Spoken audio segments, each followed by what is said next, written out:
नमस्कार दोस्तों, मैं विवेक एक बार फिर से अपने YouTube channel stock trading technique पर आपका हार्दिक स्वागत करता हूं। दोस्तों, उम्मीद करता हूं कि आपने मेरी कल की वीडियो के साथ आज की मार्केट में निफ्टी और बैंक निफ्टी की मूवमेंट को एनालाइज किया होगा और जो मैंने कल आपके साथ टारगेट डिस्कस किए थे उन टारगेट्स को भी कंपेयर किया होगा कि मार्केट में वो हमें देखने को मिले हैं या नहीं। अगर किसी ने वो मेरी वीडियो नहीं देखी तो नीचे डिस्क्रिप्शन बॉक्स में मैं लिंक दे रहा हूँ, आप पहले उस वीडियो को देखिए और फिर इस वीडियो को या निफ्टी की मूवमेंट को आज के दिन के साथ एनालाइज कीजिएगा। मैंने कल आपसे कहा था कि ये मैंने एक दिन का इंट्राडे का एक दिन के चार्ट को आपके सामने लगाया है। अगर आप इसकी मूवमेंट को देखेंगे तो आप देखिए निफ्टी ने आज मार्केट में कैसा बिहेव किया। जैसा मैंने कल आपसे कहा था, आप कंपेयर करिए कि निफ्टी आज कल वाली पोजीशन पे ही क्लोज हुई। मैं थोड़ा सा बड़ा कर देता हूं, आप यहाँ पे देखिए, ये हमने एक अपसाइड की ट्रेंड लाइन बनाई हुई है, ड्रॉ की हुई है, और ये नीचे की एक ट्रेंड लाइन ड्रॉ की हुई है। तो जब से इसने नीचे की ट्रेंड लाइन ब्रेक की है तो तकरीबन उसी के नीचे ही ट्रेड कर रही है। और मैंने कल के दिन में आपसे कहा था कि अगर गैप अप ओपनिंग होती है, यानी कि थर्सडे के हाई को ब्रेक करके ऊपर ओपन होता है और उसके ऊपर ट्रेड करता रहता है, तो ही हम बाइंग पोजीशन में बैठेंगे। हाँ, हम ऊपर ओपन हुए लेकिन with in seconds, with in 10 seconds हम नेगेटिव टेरिटरी में चले गए। तो इसको मैं ओपनिंग नहीं कहूँगा। जब भी मैं कहता हूँ कि ऊपर ओपन होंगे, वहाँ सस्टेन होना चाहिए, वहाँ खड़े रहना चाहिए, लेकिन नहीं हुए तो इमीडिएट नीचे आ गए। तो नीचे आने के बाद हमें नीचे के पॉइंट्स, जैसे मैंने आपसे डिस्कस किए थे कि निफ्टी नीचे अगर जो कल का लो था अगर उसे ब्रेक करेगी तो एक 50-60 पॉइंट की मूव नीचे को देखने को मिल जाएगी। तो मैंने तो 10,975 के टारगेट्स के बारे में बात करी थी, लेकिन ये 11,026 से तकरीबन वापस घूम गई। और एक जो मैंने ये ट्रेंड लाइन ड्रॉ की हुई है, आप इसको देखेंगे, इसको इसने ब्रेक नहीं किया। बहुत अच्छा इसको रिस्पेक्ट दिया है, इसको ब्रेक करके नीचे नहीं गई। अगर ये यहाँ से ब्रेक करके नीचे चले जाती तो एक बड़ा घर नीचे की तरफ ओपन हो जाता, जो मैंने 10,925 की बात कर रहा हूँ। वो हमें देखने को अभी नहीं मिला, लेकिन मैं इंटैक्ट हूँ कि ये भी हमें देखने को मिल जाएगा। अब कल के लिए क्या सीन निकलता है, अगर हम 9 दिन की जो मूविंग एवरेज है हमारी, ये यही रेट आता है 11,110 का। इसके ऊपर हम ओपन होते हैं। ओपन भी हम ये मान लें कि अगर 11,161 के ऊपर ओपन होते हैं, 160 का प्राइस मान लीजिए, उसके ऊपर होते हैं, स्टॉप लॉस हमारा होगा 11,108 का, और हम 216 के ऊपर निकल जाते हैं।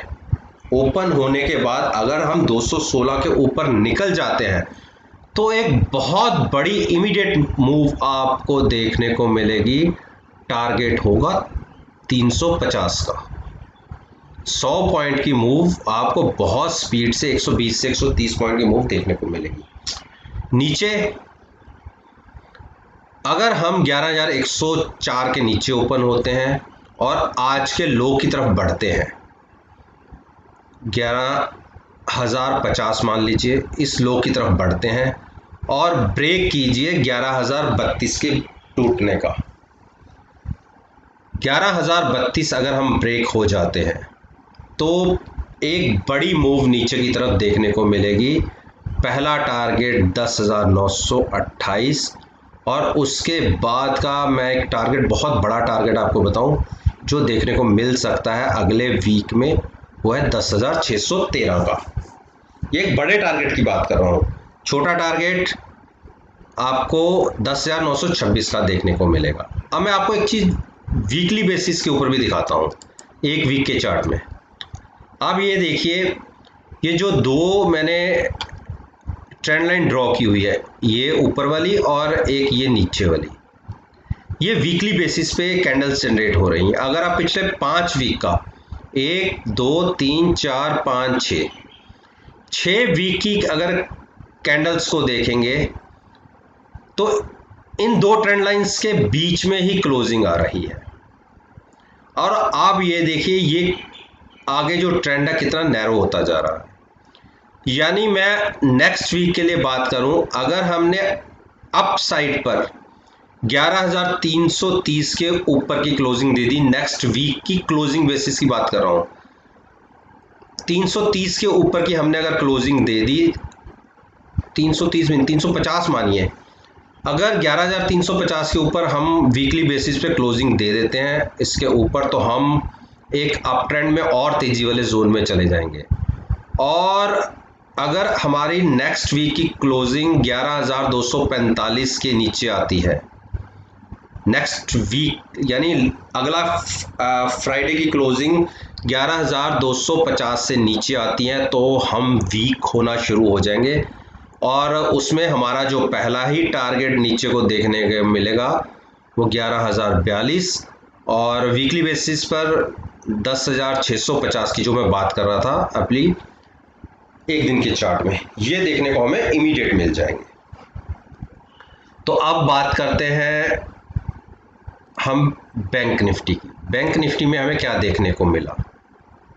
निफ्टी बैंक ने आज मूव्स दिखाई, और जैसे मैंने, अगर मेरी कल की वीडियो को आप देखेंगे तो आज इसने, देखिए, एक बार इस सपोर्ट को ब्रेक होकर नीचे गया तकरीबन 21,560 तक का, लेकिन सॉरी, जो कल का लो था उसके नीचे आप देखिए कितनी बड़ी मूव, जैसे मैंने 21,075-80 की बोली थी, लेकिन ये 31,400 से वापस हो गया। लेकिन क्योंकि क्लोजिंग इसकी अपनी जो 50 दिन की मूविंग एवरेज है उसके ऊपर आई है, तो कल के या मंडी की जो ओपनिंग का हम वेट करेंगे। अगर हम 21,721 के ऊपर ट्रेड करते हैं, 21,720 21 के ऊपर हम ट्रेड करते हैं, तो आप वेट कीजिएगा 21,800 के ब्रेक होने का। और अगर 21,800 ब्रेक हो जाता है तो बाइंग में बैठिए, और पहला ही टारगेट आपको 22,016 का मिलेगा। अगर हम नीचे ओपन होते हैं 100 से 150 पॉइंट तक की वेट कीजिए, वहां ट्रेड होने दीजिए, तकरीबन 500 पे 21,500 तक प्राइस को जाने दीजिए, ट्रेड होने दीजिए। उसमें अगर नीचे की तरफ ट्रेड होता रहता है तो आपका पहला ही टारगेट जो देखने को मिलेगा 21,240, और ये जो मैंने एक नीचे की सपोर्ट ड्रॉ की हुई है, यहाँ तक एक बार देखने को मिल सकता है 21,075। और अगर ये भी ब्रेक होता आता है तो आप 800 पॉइंट की एक बड़ी मूव के लिए तैयार रहिए। ऊपर हम तब इसमें बैठेंगे, बहुत ज़्यादा बुलिश तो हम इसमें तब होंगे जब ये 22,000 क्रॉस के करके ऊपर एक क्लोजिंग दे दे, तब तक बाइंग में हम नहीं बैठेंगे। स्टेट बैंक की बात करते हैं। आज स्टेट बैंक के रिजल्ट्स थे, आज इसने बड़ी मूव भी दिखाई। इतनी बड़ी मूव देने के बाद फिर इसने अपनी जो वॉल्यूम वेटेज मूविंग एवरेज है उसके नीचे ही क्लोजिंग दी है। तो जब तक इसकी closing volume weightage moving average के ऊपर नहीं आती तब तक हम बाइंग में नहीं बैठेंगे। इसके ऊपर की एक क्लोजिंग आने दीजिए, उसके बाद हम इसमें एक ट्रेंड देखेंगे कि अप ट्रेंड शुरू हुआ है या नहीं। हाँ, शॉर्ट आप अगर प्राइस 190 ब्रेक करता है तो आप वेट कीजिए 189 तक का, ₹1 का केवल वेट कीजिए, और शॉर्ट क्रिएट कर सकते हैं टारगेट होगा 187 और उसके बाद का टारगेट आप मान लीजिए 183 का भी टारगेट आप देख सकते हैं। Next ICICI bank. ICICI bank में आज एक कह सकते हैं कि डोजी पैटर्न क्रिएट हुआ है, लगातार कंटिन्यूस एक डाउन ट्रेंड था, आज ये डोजी पैटर्न क्रिएट हुआ है। तो बाइंग में तो हम तब तक नहीं बैठेंगे कि जब तक ये क्लोजिंग बेसिस पे 357 ना क्रॉस कर दे। शॉर्ट्स किसी को क्रिएट करनी है तो आज के लो के नीचे ओपन होने दीजिए 343 के आसपास, उसके नीचे ट्रेड करने दीजिए। और मैं आपको ये कहना चाहता हूँ कि जो मैंने ट्रेंड लाइन ड्रॉ की हुई है 339 की, आप पिछले तकरीबन आप देखिए, मैं आपको और बड़ा करके दिखाता हूँ 339 की ट्रेंड लाइन पे कितनी बार ये प्राइस आया, 1 2 3 4 5 6 7 और 8, 8वीं बार हम इस लाइन को टेस्ट करने के लिए आ रहे हैं फिर से। अगर हम इस बार इसको 339 ब्रेक हो जाते हैं तो आप बड़ा टारगेट हम ये कह सकते हैं 320 के लिए आप तैयार रहिए। 320 के टारगेट आपको बहुत जल्दी देखने को मिलेंगे। ये इसकी सपोर्ट है, सपोर्ट ब्रेक भी होती है। तो उम्मीद करता हूं कि अगर ये होल्ड नहीं कर पाती, नीचे ट्रेड होना शुरू करता है, 339 को स्टॉप लॉस लगाइए और नीचे शॉर्ट क्रिएट कर सकते हैं, अच्छे टारगेट्स देखने को मिलेंगे। अब बात करता हूं मैं एक्सिस बैंक की। एक्सिस बैंक ने आज एक कोशिश तो की अपसाइड जाने की और क्लोजिंग भी हम ये कह सकते हैं कि मूविंग एवरेज के ऊपर दी है, लेकिन ऊपर इसको काफ़ी रेजिस्टेंस का फेस करनी पड़ेंगी। 436 की रेजिस्टेंस है, 437 की है, 443 की है, तो ऊपर काफ़ी रेजिस्टेंस है। अगर इसके ऊपर ओपन होता है, यानी आज के हाई के ऊपर ओपन होता है 434 का और 437 की तरफ बढ़ता है, अगर 437 क्रॉस हो आप बाइंग में बैठिए, स्टॉप लॉस लगाइए 434 का और टारगेट पहला ही देखने को मिलेगा 443 और उसके बाद का जो बड़ा टारगेट देखने को मिलेगा 450 का। शॉर्ट में आप तब बैठिए जब आज क्या जो ओपनिंग है उसके आसपास ओपन हो 428 के आसपास, उसके नीचे ट्रेड करना शुरू करें, 425 तक का वेट कीजिए, उसके बाद शॉर्ट्स क्रिएट कर सकते हैं और टारगेट आपको देखने को मिलेगा तकरीबन 405 का। दोनों तरफ के मैंने टारगेट्स की बात कर ली। आपसे एचडीएफसी की बात करता हूं। एचडीएफसी में एक अच्छी बड़ी मूवमेंट आज आपको देखने को मिली और आज इसने नेगेटिव एक टेरिटरी में क्लोजिंग दी है, सारी मूविंग एवरेज ब्रेक कर दी। तो जैसे मैंने आपसे कहा था कि अगर ये 1812-14 को ब्रेक करके नीचे की टेरिटरी में चला जाता है तो हम इस ट्रेंड लाइन को आगे कंटिन्यू करते हैं। तो देखिए कि कहाँ तक जा सकता है। आप ये देखिए, अगर ये कल इसी के नीचे ओपन होता है, 1785 के नीचे ओपन होता है और आज का लो 1765 को ब्रेक कर देता है, तो आप टारगेट नोट कर लीजिए, जो आपको इमीडिएट टारगेट देखने को मिलेगा 1710 का। पॉसिबिलिटी बहुत है क्योंकि आज इसने अपना देखिए जो MACD है कल के दिन में ही उसे नीचे की तरफ ब्रेक कर दिया था। अब इसका मोमेंटम डाउन साइड का है, तो बाइंग की अभी हम इसमें बात नहीं करते क्योंकि बाइंग के अभी टारगेट्स इसकी दूर है।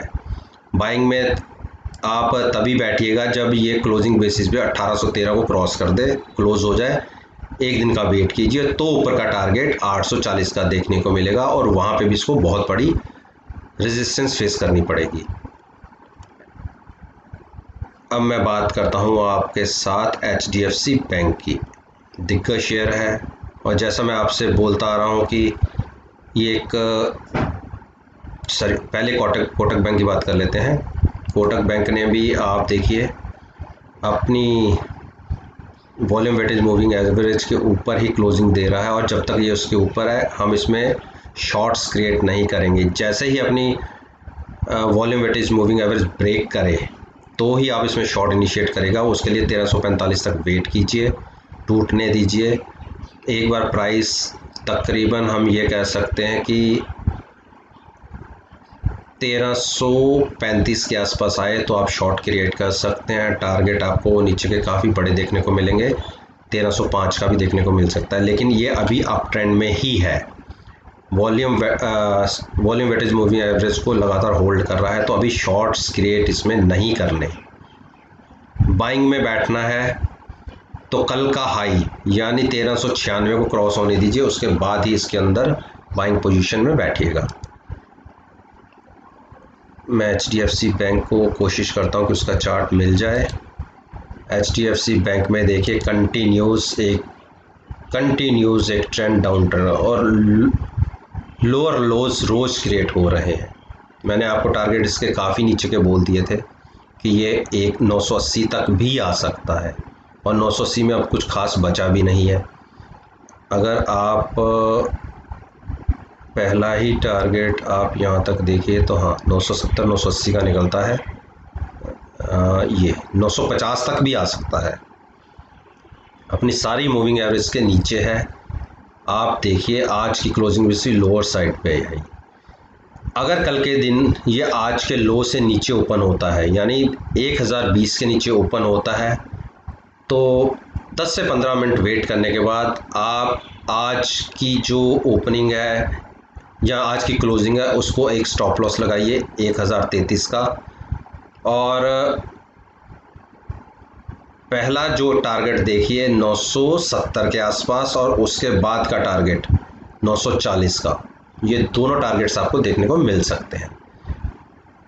बुलिश हम तब होंगे क्लोजिंग बेसिस के ऊपर 1080 क्रॉस करेगा, तब तक बाइंग साइड पे कोई व्यू नहीं। तो रिलायंस की बात करें, रिलायंस ने अब अच्छी मूव नीचे की देनी शुरू करी है, और आप ये देखिए कि जो इसकी हम इस ट्रेंड लाइन को एक आगे कर देते हैं। आज की क्लोजिंग देखिए आप, इसने नीचे की तरफ दिया अपनी ट्रेंड लाइन के ब्रेक करके, यानी इसकी ट्रेंड लाइन 20,094 पे थी, इसने क्लोजिंग 20,067 की दी है। और मंडे को अगर ये 2052 के नीचे ओपन होता है, ट्रेड करना शुरू कर देता है तो आप ये मान के चलिए कि जो इमीडिएट एक बड़ा टारगेट आपको 2060 का देखने को मिलेगा। अभी इसकी क्लोजिंग आई है 2070 की, और सॉरी जो मैंने टारगेट बता रहा हूँ वो 1980 का देखने को मिलेगा, और क्लोजिंग बेसिस पे इसको 2110 को ब्रेक करने दीजिए, उससे ऊपर क्लोज होने दीजिए, तभी इसका अप ट्रेंड कंटिन्यू होगा। आप ये देखिए जो मोमेंटम होता है MACD का, ये जो बेरिश क्रॉसओवर है उसको देने की तैयारी में बैठा हुआ है, तो एक बड़ी सेलिंग रिलायंस में आने वाले दिनों में मिल सकती है। तो उम्मीद करता हूं कि मैंने जो चार्ट्स को आपके साथ डिस्कस किया है आपको पसंद आया होगा, और अगर आप मेरी पास्ट परफॉर्मेंस को भी एनालाइज करना चाहते हैं तो आप मेरे यूट्यूब चैनल पे को सब्सक्राइब करिए, अपलोडेड प्लेलिस्ट को देखिए, उसको मेरे रिजल्ट्स के साथ एनालाइज कीजिए जो ऑलरेडी मेरी अपलोडेड है, और आप खुद देखेंगे कि कितनी बढ़िया मेरी प्रॉफिटेबल एक्यूरेसी है। इसी बात के साथ मैं आपसे विदा लेता हूं, और एक नई वीडियो के साथ आपके सामने फिर से आऊँगा। तब तक के लिए धन्यवाद, टेक केयर एंड